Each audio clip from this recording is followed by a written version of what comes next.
Hi, this is Shane Starr. I'm in a nostalgic mood, and it seems like it's been a while since I've done one of these videos where I just sit in my room in front of the camera and talk about something that's interesting to me from an MBTI standpoint.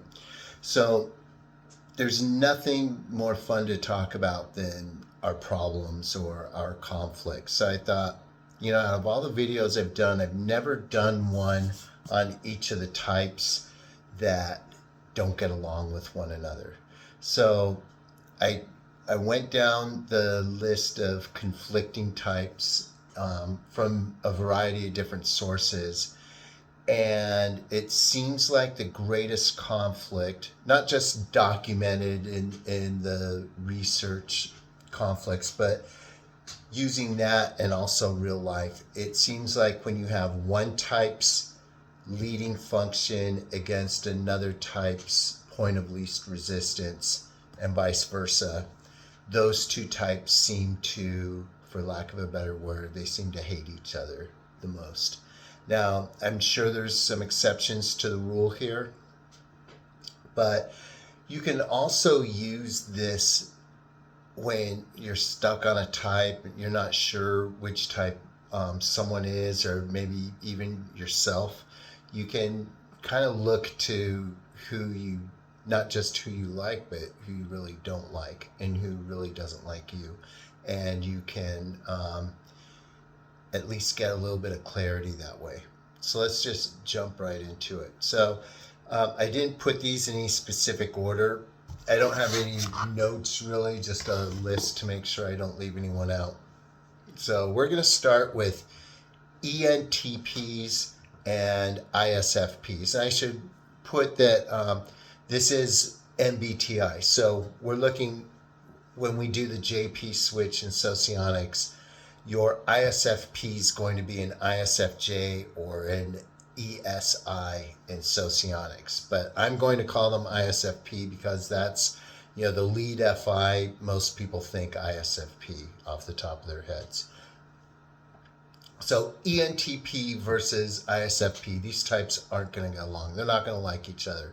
What you have is NE, extroverted, intuition, full of ideas and different theories about things, versus FI, which is, your interpersonal feelings and values. So for the ISFP, the ENTP is going to be very annoying.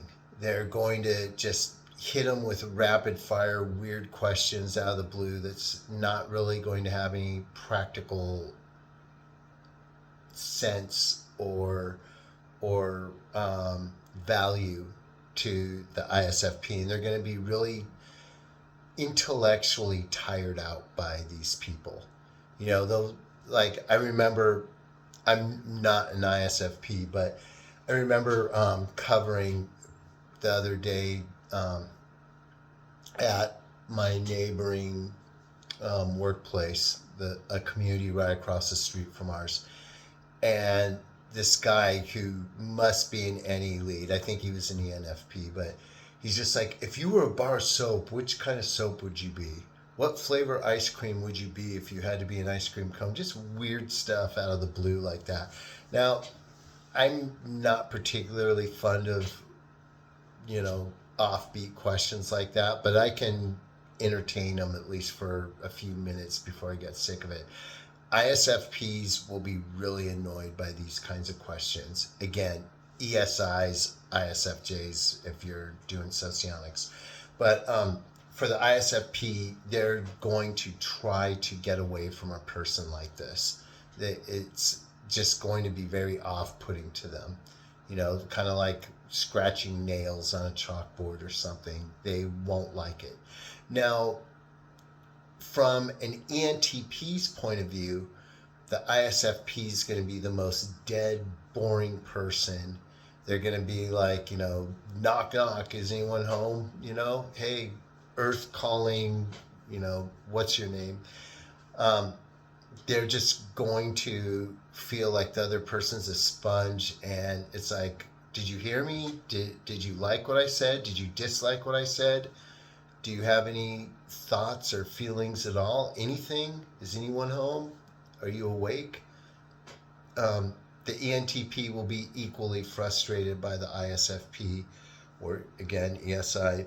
They're going to just be frustrated because they don't get any play. They don't get any verbal acknowledgement or even pushback. For an ENTP, even if you disagree with them and you're fighting with them, that's better than nothing.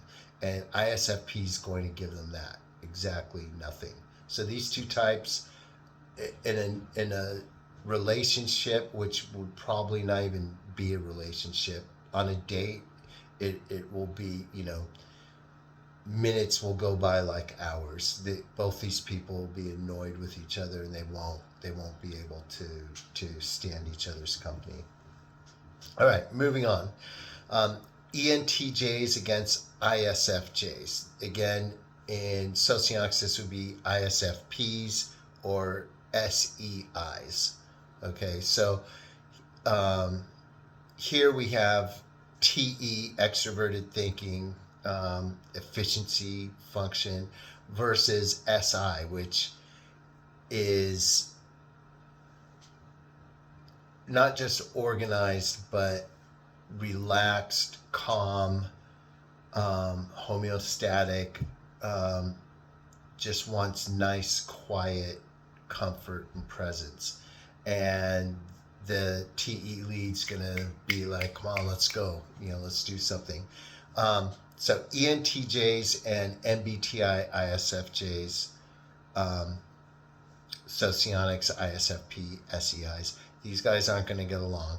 For the ISFP, the ENTJ is going to be like a drill sergeant, not necessarily on the particulars, but just in the overall vision. It's always going to be like these deep questions and questions followed by action. Like, if this business is going to be, at the top of the Fortune 500 list in 5 years, these are the things we need to do. What do you think of this grand plan? What do you think of this plan? And the ISFJ is going to get tired out from these big scope, big picture questions. They aren't going to like it. They're always going to be pulled into some grand plan, which is going to be a lot of work on their part, because the ENTJ won't want to do the little bits and pieces themselves. Think of an army commander sending the privates into war. The army commander, to them, it's just this big chart where they're doing all their plans and, the X's and O's and do this, do that. And the ISFJ is just like, enough, please. Like you're talking about company plans for the next 5 years. I don't even know if I'm going to be at this job in a couple weeks. Like, give me a break. Let me focus on the spreadsheet that was my task for this morning, instead of thinking about your big picture plans for rejuvenating the entire office or something like that. The ISFJ will be they'll feel taxed, and they'll suffer burnout just from being in the ENTJ's presence too much. They will want to get away. ENTJs will make them go to the bathroom and sit in there for 20 minutes just listening to their music or scrolling on Instagram or something. Just they'll need to get away from this person. Now, on the other hand, ENTJs are going to see ISFJs, again, ISFPs, SEIs if you're doing Socionics. ENTJs are going to see these guys as very, I don't think shallow is the right word for it, but dead. Just like, don't you have any plans? What's your plan for life? What do you want to do with your life? Where are you going to be in 10 years, 5 years, next year's? What do you want? What do you, are you all in on this, or are you just like, treading water until something else drops in your lap? ENTJs are going to see ISFJs as lazy, basically. They're going to see them as lazy, unmotivated, and short-minded without any kind of big picture, because they're going to see that need for comfort. They don't understand it because they're go, go, go.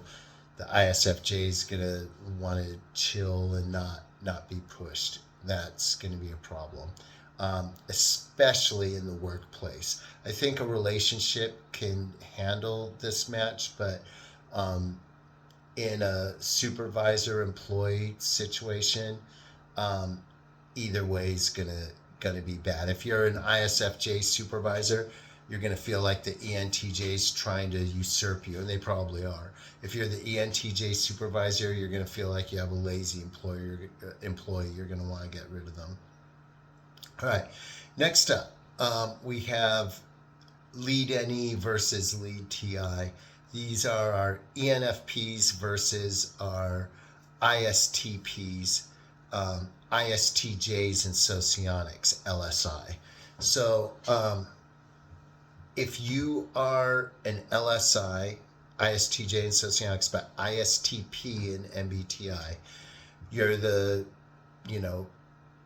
kind of chill, ordered and structured guy, lone wolf type. And you're going to see the ENFP. Let's just come straight out and say it. You're going to see these guys like a clown. You're not going to like them. They're like the guy asking me what flavor soap I was. Like, I mean, even, and I'm not this type in Socionics, but even I was just like, dude, I'm here to work and help your office, function, even though you're shorthanded, and you're asking me what flavor soap I am. Like what the hell, dude?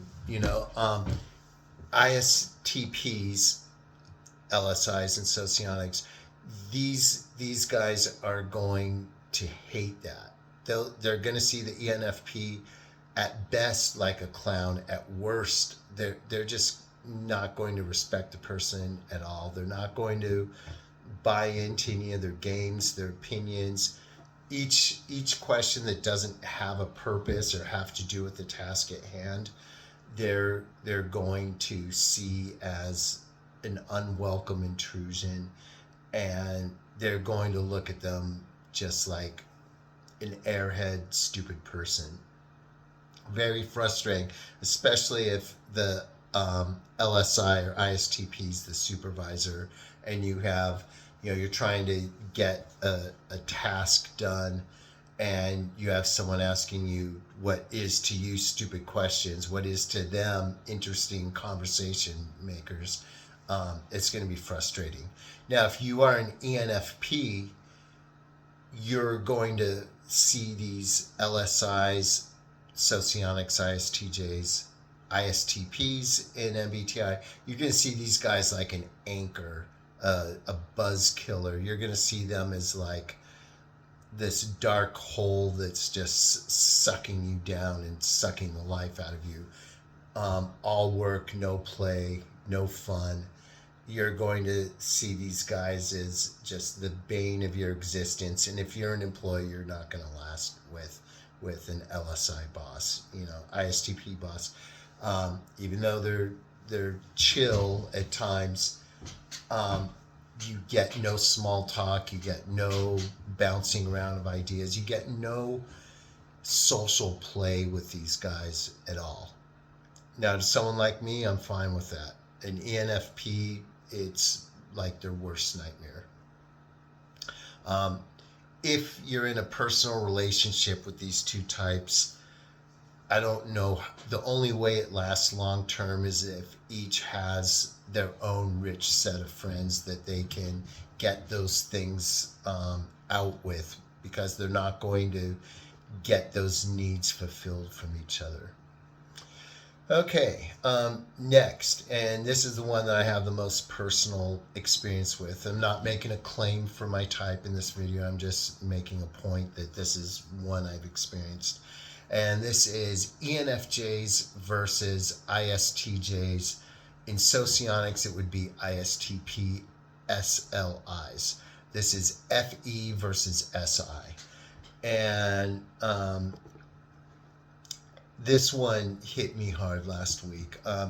At work, I had just received an award for efficiency and productivity at work, and just doing well at my job. And after the meeting was over, my supervisor came up to me, and he said, "Hey, congratulations. How are you doing and everything?" I said, "Fine." He's, "Oh yeah, all right, that's good, because I noticed at the meeting you weren't really mixing around much. I didn't see you talking to people or anything. You were just like over there in a corner." I'm like, "Well, yeah, I had two move-ins to prepare for, and I knew I was getting an award, and I did talk to people before you arrived late, but I didn't say that late part. But he was late, and I wasn't. And I did mix around a little bit, not much. That's not my style. But out of all the things, like the things I was getting awarded for, I helped with the food. Like I carried out some trash. I helped set the table. I did things that helped before the meeting. All this guy can think of to tell me is, oh, he didn't see me socialize and mixing around. SLIs, ISTPs and Socionics, ISTJs and MBTI, they're always going to miss the importance of small talk and socializing.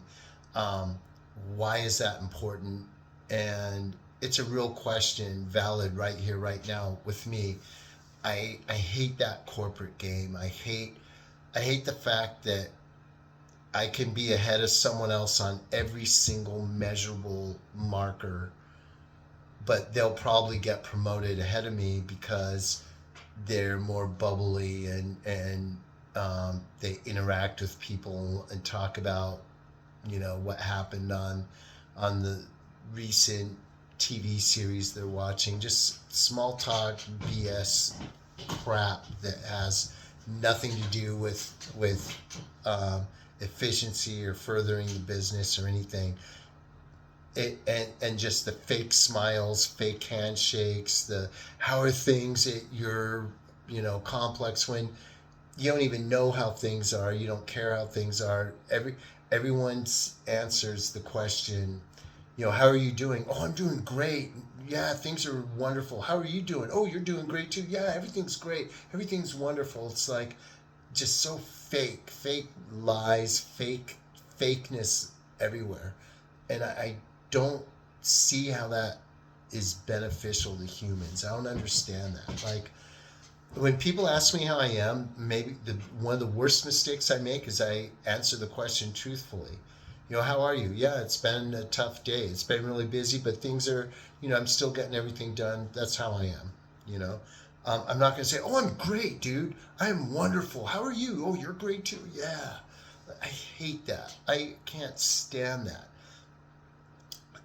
That's what ENFJs are all about. It's all about that fake social happiness. Nothing against ENFJs. I've seen a couple on YouTube. Megan Lavoda, for one, she's an ENFJ, and I don't think she's like that. So I'm not speaking about all ENFJs, but a lot of them, it's just all about, they climb up the ladder just by being like friends with everyone and social. Doesn't matter how many systematic errors they have, or how many technical mistakes they've made, or how slow they are on their spreadsheets or doing financials. They just know how to be, oh hey, and they make other people smile. They feel good around them, and somehow that equals promotion. When the guys doing all the groundwork and the heavy lifting, they don't really get noticed. Now I have to flip it around and say what, to the ENFJs, what these SLI, ISTPs, ISTJs, and MBTI look like. To the ENFJs, these guys are going to look like Squidward and SpongeBob. It's going to be like, what's wrong with that guy? Why doesn't he socialize, or why doesn't she socialize? Why aren't they like more friendly? What is something wrong? Are they unhappy here? What's the matter with them? Because they see everything through that FE lens. And to them, they're going to see the MBTI ISTJs as sort of like a drag, like a necessary evil. Like, well, you know, we need this sour person over here, to do the things we're too busy talking about last weekend to do ourselves. But they're like a necessary evil, and they don't feel good around them. So what they'll do is they'll notice the lack of FE on the ISTJ's part, and they'll hang around for a while trying to make small talk, and when it doesn't go anywhere, they'll leave. But not a good fit if the ENFJ is the boss and the ISTJ is the employee. Now, if the ISTJ is the boss, I think the ENFJ can be tolerated. I would think of it like if I was a supervisor and I had an ENFJ supervisee, I'd think about them like as a cat. Like I can go pet them and interact with them, and then I'm gonna lock myself in the office and take care of the things I need to do. Because I'm the boss, I have that that wall I can put up. But if it's on the flip side and the ENFJ is the supervisor, you're going to suffer their FE intrusions all the time. Hey, come over here. We're having a party. Oh, hey, we're all doing karaoke. Aren't you going to sing now? Hey, we're all eating seafood. I know you said you're a vegetarian, but you got to try this. Let's go. Come on, Shane. Let's and I'm, like bad connection right there. All right, let's move on. ESTPs versus INFPs. This is SE versus FI. Now, the INFP is going to be the INFJ in Socionics, the EII, but INFP in MBTI. So we have, lead SE against lead FI. This is a pure physical mismatch. To the INFP, the ESTP is going to be like a overbearing brute. The kind of person who like punches you on the shoulder, and you're like, what'd I do? Oh, I'm just messing with you, bro. Come on, shake him, shake the guy, rub his head, yeah, the INFP is gonna feel totally feel intruded. That's a common theme. The introverts feel this intrusion, and I can totally relate to this. It's just a different kind of intrusion depending on the type relationship, but it's always like an unwelcome addition to your peace and quiet, or your serenity, or just your functioning. And with INFPs and ESTPs, it's going to be, have you ever had a friend who talks too loud, and they talk at inappropriate times, like right when you're trying to do something, you're working on a math problem. Hey, did you? And you're like, what? Okay, let me stop. Listen, what do you want again? That's how the INFP is going to feel with the ESTP. And if this is a employee supervisor relationship, the ESTP is going to chase the INFP away. The INFP won't stay. Again, I'm talking INFJ, EII for Socionics, but INFP and MBTI. INFPs they're too sensitive. They like their peace. They like their quiet. They like their tranquility. They don't want to be encroached on or interrupted, especially with physical touch, let alone pushing or shaking or rubbing the head or anything like that. And loud noises, loud talking, loud voices. And I would also add to that close proximity. When someone gets in your space, like I'm not an INFP, but I can relate to this very much. When people get in my space, like anywhere close, even if you're someone I'm attracted to or like, when you get too close to me, I don't like it. I don't like anyone in my little space. ESTPs have a habit of doing that. And then if they know that you don't like it, they'll do it even more. They love pushing your buttons. The same way an ENTP pushes the intellectual buttons, and ESTP will push the physical ones. If they know you don't like your ears to be touched, they'll always go, hey, I'm just messing. What's up? Yeah, all right. See you later, bro. Everything good? All right. And hey, come over here. I want to show you something. It's like, what? Okay. That's how the INFP is going to feel about the ESTP. Almost like a bully. I mean, really, that's what we're talking about. Now, flip it around. The ESTP is going to see the INFP as an oversensitive, wimpy, overfeeling sap on their energy. It's going to be like, come on, dude, get out of your shell, do something. Come outside with me, let's do a workout together. Let's go have some drinks. Let's do something. You just sit there, They're going to want to shake some life out of them. To the ESTP, the INFP is going to be a drag, a quiet. The only way I could see this relationship working is maybe if, no, I mean, I can't. I was going to say ESTP supervisor, different gender than the INFP. And then because of that gender boundary, that will help the INFP feel a little bit protected. But eventually it'll break down. Like if it's a ESTP supervisor, he's going to end up standing behind the INFP while the INFP is trying to do her or his work. It's going to feel uncomfortable to them. It's going to be overbearing, too loud, just too much. It's like, you're just too much for me. And the ESTP is going to be like, this person's just like a wet towel. They don't have any life. They're a drag.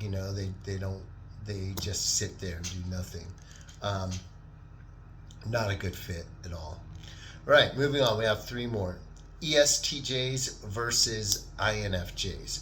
INFp, IEI, and Socionics. So ESTJs and INFJs, TE versus NI. And this is, again, a perplexing alien-like relationship. If you're an INFJ, you're going to see ESTJs as basically cookie cutter stick figures that bark a lot, that have their orders and have their way of doing things.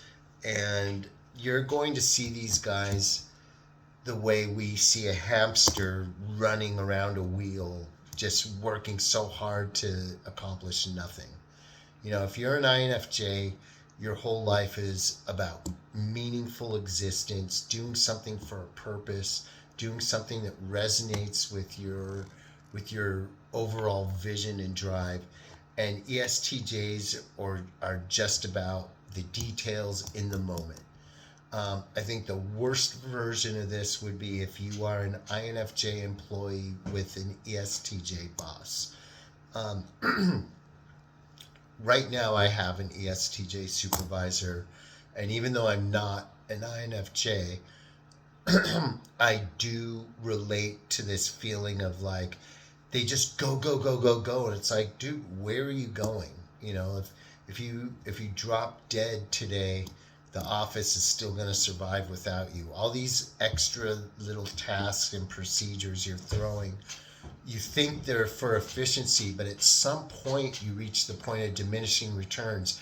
You have to see the big picture and see that all these little tasks and checks and balances you're creating aren't driving us forward to where we're going to be better a week, a month, or a year from now. ESTJs totally miss that point. And I don't know even yet, right this second, how to explain it in socionics terms or maybe even cognitive functions terms. But I know from an INFJ perspective, almost any introverted perspective, these ESTJs are going to be like, they're just going to grind you, give you something to do, And as soon as you start doing it, they're going to say, oh, no, dude, we got to do this. It's like, wait, I'm not done doing the first thing you told me. No, no, it doesn't matter. You'll come back to that later. Do this thing now.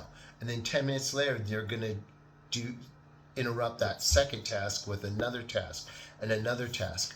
I can't tell you how many times I've had a list of, say, 5 things to do, but then the ESTJ comes to my desk and it's like, gives me a thing I have to do before those things, then another thing before that. So if we're looking at numbers starting at 0, instead of moving forward with 1, 2, 3, I'm -2, -3. So work starts at 9 a.m. and instead of being on step 3 out of 12, maybe, I'm -4 right now because of these new urgent. See, ESTJs mix up urgent with important. I think I'm reasonably good at deciphering or making a distinction between what is important versus what is urgent. Urgent things are not always important things. You know, like in the apartment business, something important is a final account statement and getting that out before the deadline. So when I'm working on a final account statement and we're within a day or two of our deadline, something super urgent but not that important. Hey, my garage clicker's not working. I'm afraid, I'm not going to be able to get back in my garage, quickly on time. Or, hey, the internet's not working at the pool or something like that. These are the things that throw my ESTJ supervisor off. It's like, hey, bro, you got to get on this. It's, the guy in 112's upset. His clicker's not working right. It's like, I'm working on someone's final account statement. We're talking about, specific math that equals dollars out of someone's pocket. And you want me to just like drop everything because bro's remote isn't brand new and not working properly. Let me finish the important work first, and then I'll get to your little urgent thing later. I'm not saying urgent like a leak or a fire. I'm talking like these little pesky things that ESTJs mix up for being important, and they're not important. They're just urgent. That will drive an INFJ even crazier than it drives me. At least I can kind of entertain it and say, okay, I'll be with you in 2 minutes. Let me finish this step of this process, and then I'll get to the guy's remote or whatever it is that, the key not working right or whatever. INFJs, it's going to drive them crazy because they see the big picture. They see the vision. They see what's important versus what's not important. And they're going to see that the ESTJ is expending all this mindless energy on the wrong things. And it's going to drive them crazy. And the ESTJ will lose respect in their eyes. Okay. Now, if you're an ESTJ, you're going to look at the INFJ as someone in dreamland who lacks a sense of urgency. You're going to see someone maybe not quite lazy, but they're just going to be too slow for you. You're going to like, come on, man, let's speed it up. I gave you 5 things to do. What are we doing, bro? Come on, let's go. Come on, hurry up. Let's get it going. That's how they're going to feel about the INFJ. They're going to be like, you're too much in your head, wake up, you have work to do. We got to do A, B, C, D. It's already 4:00, dude. We only got a couple hours left. Come on, man. Let's move it. Let's go. Come on, man. Where's your head at? What are we doing? Let's get with it, bro. Come on. That's how the ESTJ is going to feel with the INFJ. Too slow, they don't got their boots on the ground. They're not with it. And again, since I relate more to the INFJ on this count, they're going to be like, all this stuff you're making me do is for nothing. Like, this isn't even important. Now, if you flip it around, you have an INFJ boss and an ESTJ super employee. You're going to see the ESTJ as like a busybody. It's like you're making up all these non-important tasks to get out of doing what's really important. I told you to work on these final account statements, and you're telling me, oh, I can't work on the final account statements because someone spilled a drink in the kitchen, I got to clean that up or something first. It's like, no, let the porters take care of the kitchen. You work on what I told you to work on. ESTJ employees have a habit. They work hard, but not always smart. And they'll if they don't want to do something, they won't just say they don't want to do it. They won't be lazy and just sit there and not do it. They will say, I can't do that because I have these 5 other real important things, urgent things I got to do right now. Then I'll do what you told me to, boss. The INFJ won't like that. It'll be like, no, drop all that little crap. That's not important. What's important is what I told you to do, which is this. And so, yeah, that's going to be a tough relationship. And that's going to be tough in a personal relationship, too, because the people aren't going to, what's important to one is going to be ignored by the other. Not a good match. Okay, moving on. We have 2 left. ESFPs versus INTPs, LIIs, INTJs, and Socionics. So if you're a Socionics practitioner, no, I'm not mixing them up. I'm just going by the MBTI letters, but I'm making these distinctions each step of the way. So your ESFP versus your INTJ, LII in Socionics, or your INTp in MBTI.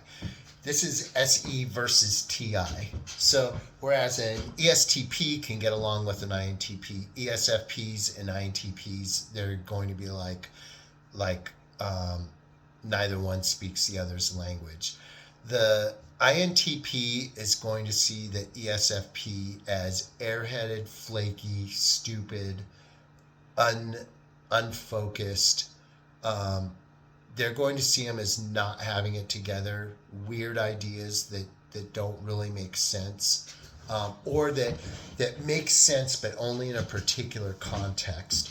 And I think that's the big problem between these 2 types is, even though they're a P type, at least in MBTI, INTPs are very structured when it comes to thoughts and mental, intellectual organization. Everything that is opposite to the MBTI ESFP. And really, INTPs are looking for logical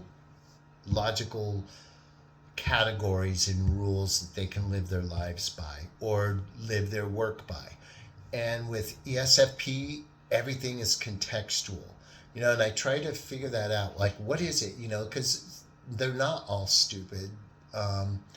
You could be smart and be an ESFP, but even the smart ones, they don't respect rules. Everything is contextual. It's like, well, I know we're not supposed to give a key out, but we know this guy, so I didn't ask for his ID because he comes in every day.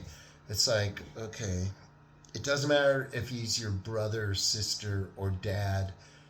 If you give out a key, we need an ID, all right? Like, I can't tell you how many times I've had to tell that to my now former colleague.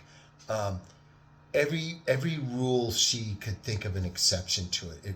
It would drive me crazy. It's like, the rules are there for a reason. Some of them we don't like as much as others.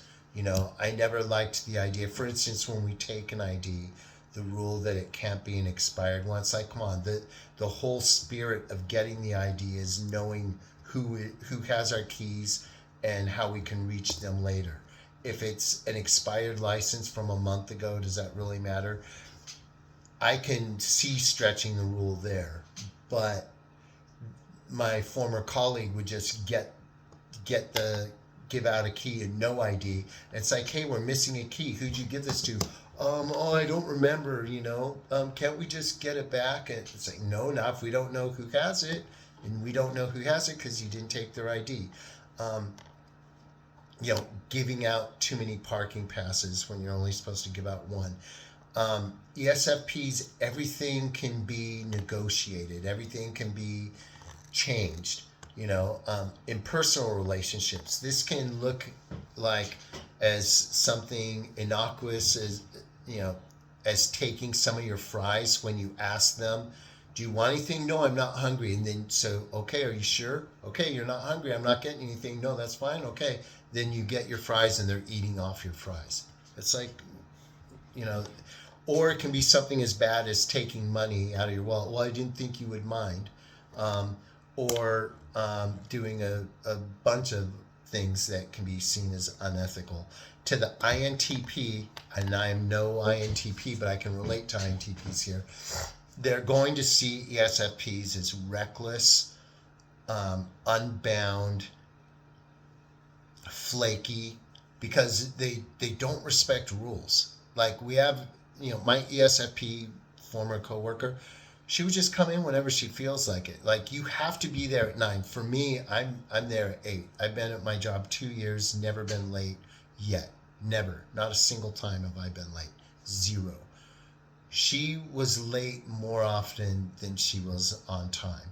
And there was a different excuse every time. Either there was traffic, or she had to get coffee, or something happened with, she'd gotten a conversation and lost track of time. Whatever, just, there's always a reason, but it's just not good. Okay, so INTPs are going to get driven crazy by that. I got driven crazy by that. Everything has an exception. Why didn't you do this? Oh, well, because in this case, I thought, it's that word again, contextual. Everything to an ESFP is contextual. That's why in typology, I can't stand this type. And it's amazing that I ever considered it as a type for myself. It's ridiculous. But these guys, these are the types who will think that like any Enneagram can be any MBTI. It's like, well, you could be an INFP and an Enneagram 8 because in this particular, they'll come up with some story. It's like, no. 2 plus 2 equals 4 100% of the time.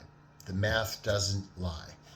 I guarantee an ESFP would say, well, maybe on another planet it doesn't. It's just something. They always want the exception to the rule.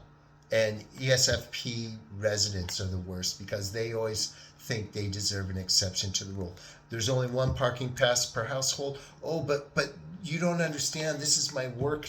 Like always some weird reason why they should be the exception. It's like, no, there are no exceptions. I don't care if it's my own mother. I don't care who you are. No exceptions. The rules are the rules are the rules. Okay. All right, let's turn it around and see it from the ESFP side. To the ESFP, the INTP or INTJ LIIs are going to be like a mean dictator and enforcing things that hurt people's feelings, enforcing rules that they don't understand what the big deal is.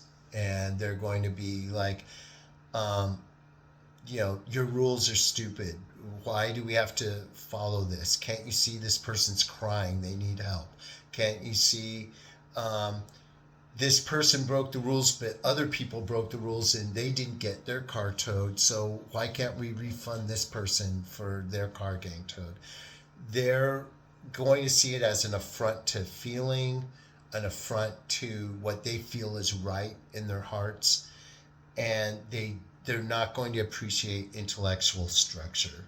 When it comes to paperwork, it's like, why do we have to do this paperwork? Other companies do it this way or that way.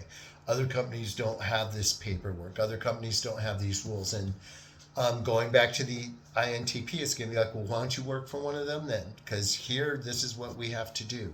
I don't like it any better than you, but we do it. This is how our business runs. And it's a really bad relationship. ESFPs and INTPs, it's not going to work.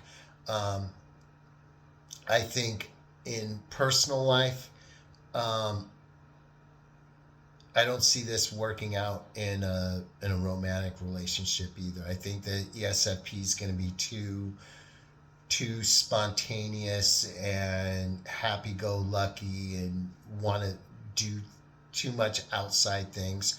The INTP will want to stay home and read in bed together side by side in peaceful silence. The ESFP will want to go out to a party or something. It's like, but we work tomorrow, so it doesn't matter. Come on, no. That's going to be a bad relationship. Okay, this is one of my longest videos I've ever done.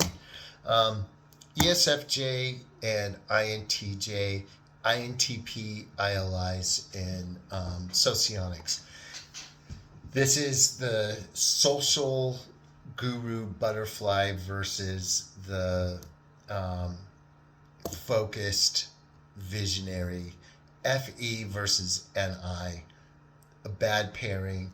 To the INTJ, the ESFJ is going to be the most shallow, over talkative, nonsensical person they can be around. It's going to be similar to what I experienced with the ENFJs, and for that matter, ESFJs too. It's this FE way of life where, it's not what you know, it's who you know. And it hurts me to say that that axiom is true. I hate that it's true. I don't want it to be true, but I've seen it play out in real life. ESFJs just make things happen by virtue of their relationships. It's like when they don't know how to do something and you're secretly happy because you know the ESFJ is going to fail, they'll just call one of their friends at one of the other properties or, whatever business you're in. And that friend, through their connection, somehow that friend will do it for them. It's going to be like, oh, I can't wait till their financials are due. I know they don't know how to do it. Let's watch the train wreck. And it'll be like, oh, I got my financials on time. It's like, what happened? Oh, they were talking to so-and-so and he just did it for them. Somehow, some way, they always get by virtue of their social smoothness. This will drive the INTJ crazy. The INTJ wants to plan ahead, focus, do things the right way, even if that means changing the way things are done. And they don't see the importance of socializing. They don't see the importance of these work/social functions or get-togethers. Again, like in my previous example, they're going to be like the Squidwards in the SpongeBob show. ESFJ is going to be like the SpongeBob. So if you want to know how this relationship goes, ESFJ versus INTJ, on both personal and professional level, watch SpongeBob. Even though Squidward is not an INTJ, he's close enough. You'll see how that relationship plays out, what annoys each about the other. And from an ESFJ's perspective, the INTJ is simply going to seem too serious. It's like, don't you ever get out of your shell? Don't you ever have fun? Don't you ever want to do something, crazy or different? Do you have any friends? What do you do at home? And again, the INTJ doesn't want to answer any of those questions. What's your hobbies? Oh, what do you do when you're not at work? What are you into? What kind of music do you like? I can totally relate to this on the INTJ side, even though I'm not an INTJ. I can relate to how they feel. I'm close enough to that type to know what's going through their minds. And it's like, first of all, you probably don't care what kind of music I like. So why are you asking? Why are you even talking to me? I have work to do. Don't you have something you got to do instead of talk about TV shows and what flavor soap I am, that kind of thing. ESFJs just talk and talk and talk. They don't know how to shut up. Maybe like me in this video. But at least I'm talking to myself. The INTJs are going to see ESFJs as shallow, over-talkative, just non-interesting people. ESFJs, on the other hand, are going to see INTJs as like a complete drag, the most dull, boringest, black hole of a person that they can think of. It's like all the life gets sucked out of the room when these guys are around. In a relationship, it simply won't work.